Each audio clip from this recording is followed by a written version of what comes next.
आज हम सुनेंगे कहानी रोज गैग्रीन, जो कि अज्ञे द्वारा रचित है। दोपहर में उस सोने आंगन में पैर रखते हुए मुझे ऐसा जान पड़ा मानो उस पर किसी की सांप की छाया मंडरा रही हो। उसके वातावरण में कुछ ऐसा अकथ्य अस्पर्श किंतु फिर भी बोझल और प्रकंपमय और घना सा फैल रहा था। मेरी आहट सुनते ही मालती बाहर निकली। मुझे देखकर पहचान कर उसकी मुरझाई हुई मुख मुद्रा तनिक से मीठी विस्मय से जागी सी और फिर पूर्वत हो गई। उसने कहा, आ जाओ, और फिर उत्तर की प्रतीक्षा किए भीतर की ओर चली। मैं भी उसके पीछे हो लिया। भीतर पहुंचकर मैंने पूछा, वे यहाँ नहीं है? अभी आए नहीं है, दफ्तर में है, थोड़ी देर में आ जाएंगे। कोई 1:30 बजे आया करते हैं। कब के गए हैं? सवेरे उठते ही चले जाते हैं। मैं हूँ कर पूछने को हुआ, और तुम इतनी देर क्या करती हो? पर फिर सोचा, आते ही एकाएक प्रश्न ठीक नहीं है। मैं कमरे के चारों ओर देखने लगा। मालती एक पंखा उठा लाई और मुझे हवा करने लगी। मैंने आपत्ति करते हुए कहा, नहीं, मुझे नहीं चाहिए, पर वह नहीं मानी। बोली, वाह, चाहिए कैसे नहीं? इतनी धूप में तो आए हो, यहाँ तो। मैंने कहा, अच्छा लाओ, मुझे दे दो। वह शायद ना करने वाली थी, पर तभी दूसरे कमरे में शिशु के रोने की आवाज़ सुनकर उसने चुपचाप पंखा मुझे दे दिया। घुटनों पर हाथ टेक कर एक थकी हुई करके उठी और भीतर चली गई। मैं उसके जाते हुए दुबले शरीर को देखकर सोचता रहा, यह क्या है?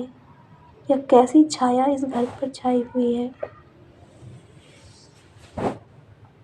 मालती मेरे दूर के रिश्ते की बहन है, किंतु उसे सखी कहना ही उचित है, क्योंकि हमारा परस्पर संबंध साख्य का ही है। हम बचपन से इकट्ठे खेले हैं, इकट्ठे लड़े हैं, पीटे हैं, और हमारी पढ़ाई भी बहुत सी इकट्ठे ही हुई, और हमारे व्यवहार में सदा साख्य की स्वेच्छा और स्वच्छंदता रही। वह कभी भ्रातृत्व के या बड़े छोटेपन के बंधनों में नहीं गिरा। मैं आज कोई 4 वर्ष बाद उसे देखने आया हूँ। जब मैंने इसे पूर्व देखा था तो वह लड़की ही थी। अब वह विवाहिता है, एक बच्चे की माँ है। इससे कोई परिवर्तन उसमें आया होगा, और यदि आया होगा तो क्या? यह मैंने कभी तक सोचा नहीं था, किंतु अब उसकी पीठ की ओर देखता हुआ मैं सोच रहा था, यह कैसी छाया इस घर पर छाई है, और विशेषता मालती पर। मालती बच्ची को लेकर लौट आई और फिर मुझसे कुछ दूर नीचे बिछी हुई दरी पर बैठ गई। मैंने अपनी कुर्सी घुमाकर कुछ उसकी ओर उन्मुख होकर पूछा, इसका नाम क्या है? मालती ने बच्चे की ओर देखते हुए उत्तर दिया, नाम तो कोई निश्चित नहीं किया, वैसे टिटी कहते हैं। मैंने उसे बुलाया, टीटी, टीटी, आजा, पर वह अपनी बड़ी बड़ी आंखों से मेरी ओर देखता हुआ अपनी माँ से चिपट गया और दुआसा सा होकर कहने लगा, मालती ने फिर उसकी ओर एक नज़र देखा और फिर बाहर आंगन की ओर देखने लगी। काफ़ी देर मौन रहा। थोड़ी देर तक तो वह मौन आकस्मिक ही था, जिसमें मैं प्रतीक्षा में था कि मालती कुछ पूछे, किंतु उसके बाद एकाएक मुझे ध्यान हुआ, मालती ने कोई बात ही नहीं की, या भी नहीं पूछा कि मैं कैसे हूँ आया। चुप बैठी है। क्या विवाह के 2 वर्ष में वह बीते दिन भूल गए, या अब मुझे दूर इस विशेष अंतर पर रखना चाहती है, क्योंकि वह निर्बाध स्वच्छंदता अब तो नहीं हो सकती ना, पर फिर भी ऐसा मौन जैसा अजनबी सा भी नहीं होना चाहिए। मैंने कुछ खिन्न सा होकर दूसरी ओर देखते हुए कहा, जान पड़ता है तुम्हें मेरे आने से विशेष प्रसन्नता नहीं हुई? उसने एकाएक चौंक कर कहा, या हूँ प्रश्न सूचक था, किंतु इसलिए नहीं कि मालती ने मेरी बात सुनी नहीं थी, केवल विस्मय के कारण। इसलिए मैंने अपनी बात दोहराई नहीं, चुप बैठा रहा। मालती कुछ बोली ही नहीं। तब थोड़ी देर बाद मैंने उसकी ओर देखा। वह एकटक मेरी ओर देख रही थी, किंतु मेरे उधर उन्मुख होते ही उसने आंखें नीची कर ली। फिर भी मैंने देखा, उन आंखों में कुछ विचित्र सा भाव था, मानो मालती के भीतर कहीं कुछ चेष्टा कर रहा हो, किसी बीती हुई बात को याद करने की, किसी बिखरे हुए वायुमंडल को पुनः जगाकर गतिमान करने की, किसी टूटे हुए व्यवहार तंतु को पुनर्जीवित करने की, और चेष्टा में सफल न हो रहा हो। वैसे जैसे दूर से प्रयोग में न लाए हुए अंगों को व्यक्ति एकाएक उठाने लगे और पाए कि वह उठता ही नहीं है, चिर विस्मृत में मानो मर गया है। उतने क्षीण बल से यद्यप वह सारा प्रपंच बल है, उठ नहीं सकता। मुझे ऐसा जान पड़ा मानो किसी जीवित प्राणी के गले में किसी मृत जंतु का तोक डाल दिया गया हो। वह उसे उतारकर फेंकना चाहे और उतार न पाए। तभी किसी ने किवाड़ खटखटाए। मैंने मालती की ओर देखा, पर वह हिली नहीं। जब किवाड़ दूसरी बार खटखटाए गए तब वह शिशु को अलग करके उठी और किवाड़ खोलने लगी। वे यानी मालती के पति आए हैं। मैंने उन्हें पहली बार देखा था। यद्यप फोटो से उन्हें पहचानता था, परिचय हुआ। मालती खाना तैयार करने आंगन में चली गई थी और हम दोनों भीतर बैठकर बातचीत करने लगे, उनकी नौकरी के बारे में, उनके जीवन के बारे में, उस स्थान के बारे में और ऐसे अन्य विषयों के बारे में जो पहली पर परिचय पर उठा करते हैं, एक तरह का स्वरछात्मक कवच बनकर। मालती के पति का नाम है महेश्वर।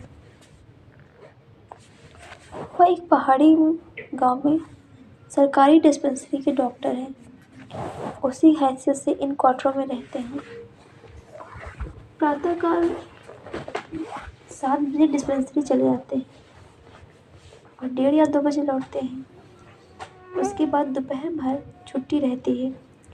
केवल शाम को 1-2 घंटे फिर चक्कर लगाने के लिए जाते हैं। डिस्पेंसरी के साथ के छोटे से अस्पताल में पड़े हुए रोगियों को देखने और अन्य जरूरी हिदायतें करने उनका जीवन भी बिल्कुल एक निर्दिष्ट ढर्रे पर चलता है। नित्य वही काम, उसी प्रकार के मरीज़ें, वही हिदायत, वही नुस्खे, वही दवाइयाँ। वह स्वयं उकताए हुए हैं और इसीलिए और साथ ही इस भयंकर गर्मी के कारण वह अपनी फुर्सत के समय में भी सुस्त ही रहते हैं। मालती हम दोनों के लिए खाना ले आई। मैंने पूछा, तुम नहीं खाओगी या खा चुकी? महेश्वर बोले कुछ हंसकर, वह पीछे खाया करती है। पति 2:30 बजे खाना खाने आते हैं, इसीलिए पत्नी 3 बजे तक भूखी बैठी रहेगी। महेश्वर खाना आरंभ करते हुए मेरी ओर देखकर बोले, आपको तो खाने का मजा क्या ही आएगा, ऐसे बेवक्त खा रहे हैं। मैंने उत्तर दिया, वाह, देर से खाने पर तो और अच्छा लगता है। भूख बढ़ी हुई होती है, पर शायद मालती बहन को कष्ट होगा। मालती टोकर बोली, मेरे लिए तो यह नई बात नहीं है, रोज ही ऐसा होता है। मालती बच्चे को गोद में लिए हुई थी। बच्चा रो रहा था, पर उसकी ओर कोई ध्यान नहीं दे रहा था। मैंने कहा, यह रोता क्यों है? मालती बोली, हो ही गया है चिड़चिड़ा सा, हमेशा ही ऐसा रहता है। फिर बच्चे को डांट कर कहा, चुप कर, जिससे वह और भी रोने लगा। मालती ने भूमि पर बैठा दिया और बोली, अच्छा रो ले, और रोटी लेने आंगन की ओर चली गई। जब हम भोजन समाप्त किए क्या तब 3 बजने वाले थे।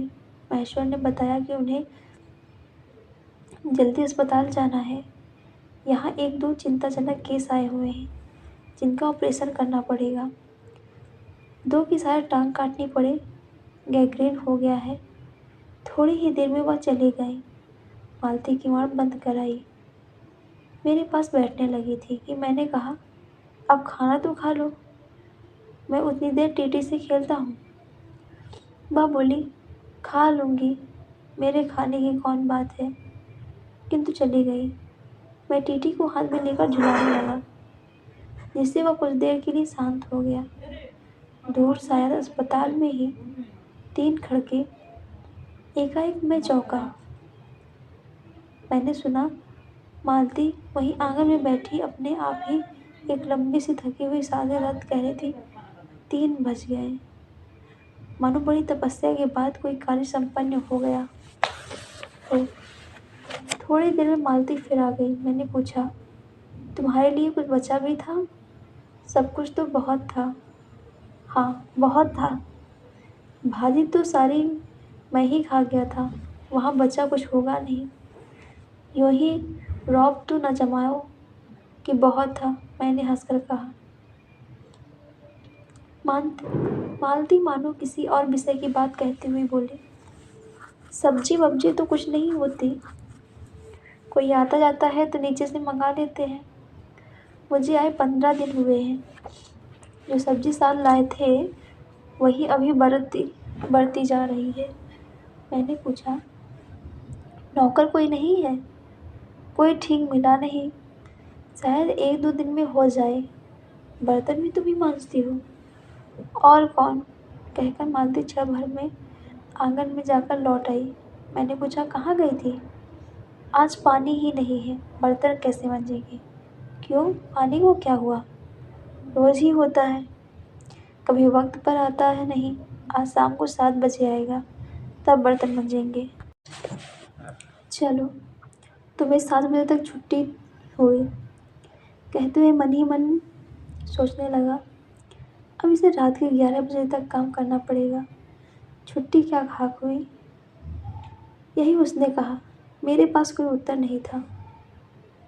मेरी सहायता टिट्टी ने की। एकाएक फिर रोने लगा और मालती के पास जाने की चेष्टा करने लगा। मैंने उसे दे दिया। थोड़ी देर फिर मौन रहा। मैंने जेब से अपनी नोटबुक निकाली और पिछले दिनों के लिखे हुए नोट देखने लगा। तब मालती को याद आया कि उसने मेरे आने का कारण तो पूछा नहीं, और बोली, यहाँ आए कैसे? मैंने कहा ही तो। अच्छा, अब याद आया, तुमसे मिलने आया था, और क्या करने? तो 2-1 दिन रहोगे ना? नहीं, कल चला जाऊंगा, जरूरी जाना है। मालती कुछ नहीं बोली, कुछ खिन्न सी हो गई। मैं फिर नोटबुक की तरफ देखने लगा। थोड़ी देर बाद मुझे भी ध्यान हुआ, मैं आया तो हूँ मालती से मिलने, किंतु यहाँ वह बात करने को बैठी है और मैं पढ़ रहा हूँ। पर बात भी क्या की जाए?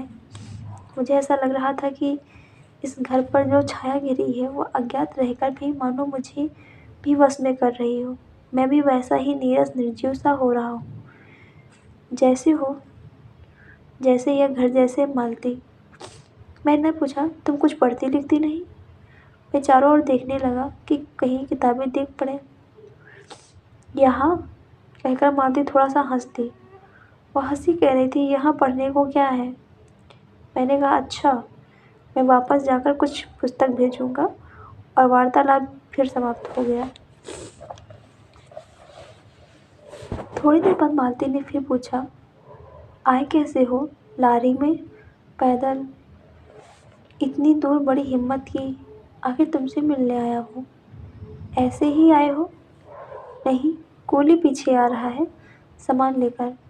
मैंने सोचा बिस्तरा ले ही चलूँ। अच्छा क्या, यहाँ तो बस, कहकर मालती चुप रह गई। फिर बोली, तब तुम थके होगे, लेट जाओ। नहीं, बिल्कुल नहीं थका, रहने ही दो, थके नहीं, भला थके हैं। और तुम क्या करोगी?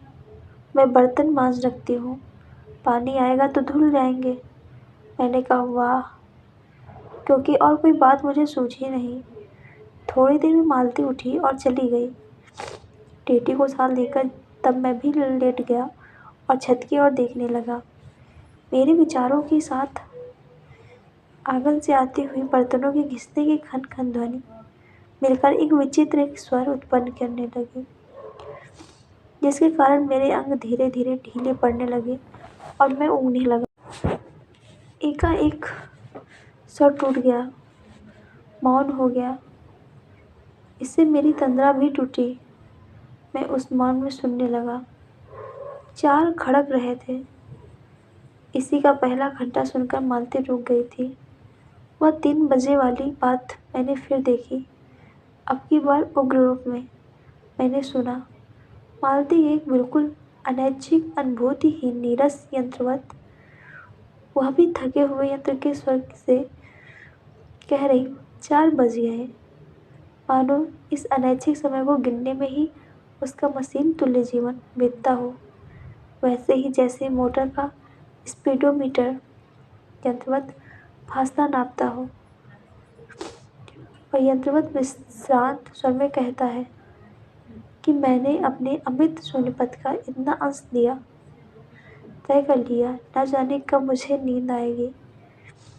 तब 6 कभी के बज चुके थे जब किसी के आने की आहट से मेरी नींद खुली और मैंने देखा कि महेश्वर लौट आए हैं और उनके साथ ही बिस्तर लिए हुए मेरा कूली। मैं मुंह धोने को पानी मांगने को ही था कि मुझे याद आया पानी नहीं होगा। मैंने हाथों से मुंह पोंछते पोंछते महेश्वर से पूछा, आपने बड़ी देर की? उन्होंने किंचित गलानी भरे स्वर में कहा, हाँ, आज वह गैंग्रीन का ऑपरेशन करना ही पड़ा। एक कराया हूँ, दूसरे को एम्बुलेंस में बड़े अस्पताल भिजवा दिया है। मैंने पूछा, गैंग्रीन कैसा हो गया? कैसे हो गया? एक कांटा चुभा था, उसी से हो गया। बड़े लापरवाह लोग होते हैं यहाँ के।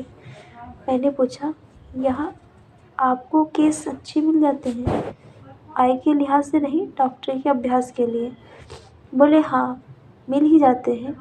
यहाँ गैंग्रीन हर दूसरे चौथे दिन एक केस आ जाता है। नीचे बड़े अस्पतालों में भी। मालती आंगन से ही सुन रही थी, अब आ गई। बोली, हाँ, केस बनाते देर क्या लगती है? कांटा चुभा था, इस पर टांग काटनी पड़ी। यह भी कोई डॉक्टरी है?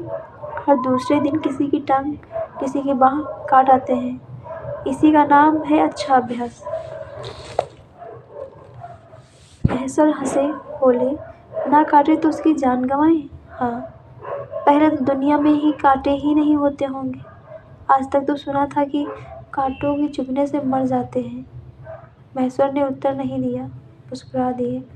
मालती मेरी ओर देखकर बोली, ऐसे ही होते हैं डॉक्टर, सरकारी अस्पताल है ना, क्या परवाह।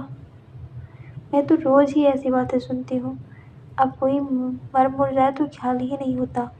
पहले तो रात रात भर नींद नहीं आया करती थी। तभी आंगन में खुले हुए नल ने टिप टिप टिप टिप मालती ने कहा, पानी, और उठकर चली गई। खड़खड़ाहट से हमने जाना बर्तन धोए जाने लगे। टीटी महेश्वर की टांगों के सहारे खड़ा मेरी ओर देख रहा था। अब एकाएक उन्हें छोड़कर मालती की ओर खिसकता हुआ चला। महेश्वर ने कहा, उधर मत जाओ, और उसे गोद में उठा लिया। वह मचलने और चिल्ला चिल्ला कर रोने लगा। महेश्वर बोले, अब रो रो कर सो जाएगा, तभी घर में चैन होगी। मैंने पूछा, आप लोग भीतर ही सोते हैं? गर्मी तो बहुत होती है, होने को तो मच्छर भी बहुत होते हैं, पर ये लोहे के पलंग उठाकर बाहर कौन ले जाए। अब के नीचे जाएंगे तो चारपहिया ले आएंगे। फिर कुछ रुक कर बोले, आज तो बाहर ही सोएंगे, आपके आने का इतना लाभ ही होगा। टीटी अभी तक रोता ही जा रहा था। महेश्वर ने उसे एक पलंग पर बिठा दिया और पलंग बाहर खींचने लगे। मैंने कहा, मैं मदद करता हूँ, और दूसरी ओर से पलंग उठाकर निकलवा दिए। अब हम तीनों, महेश्वर, टीटी और मैं, 2 पलंगों पर बैठ गए और वार्तालाप के लिए उपयुक्त विषय न पाकर उसी कमी को छुपाने के लिए टीटी सी खेलने लगी। बाहर आकर वह कुछ चुप हो गया था, किंतु बीच बीच में जैसे एकाएक भूला हुआ कर्तव्य याद करके रो उठता या और फिर एकदम चुप हो जाता।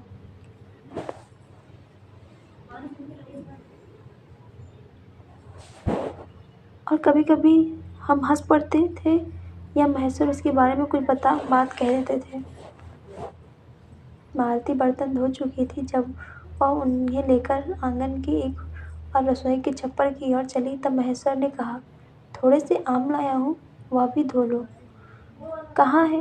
अंगीठी पर रखे हैं, कागज में लपेटे हुए।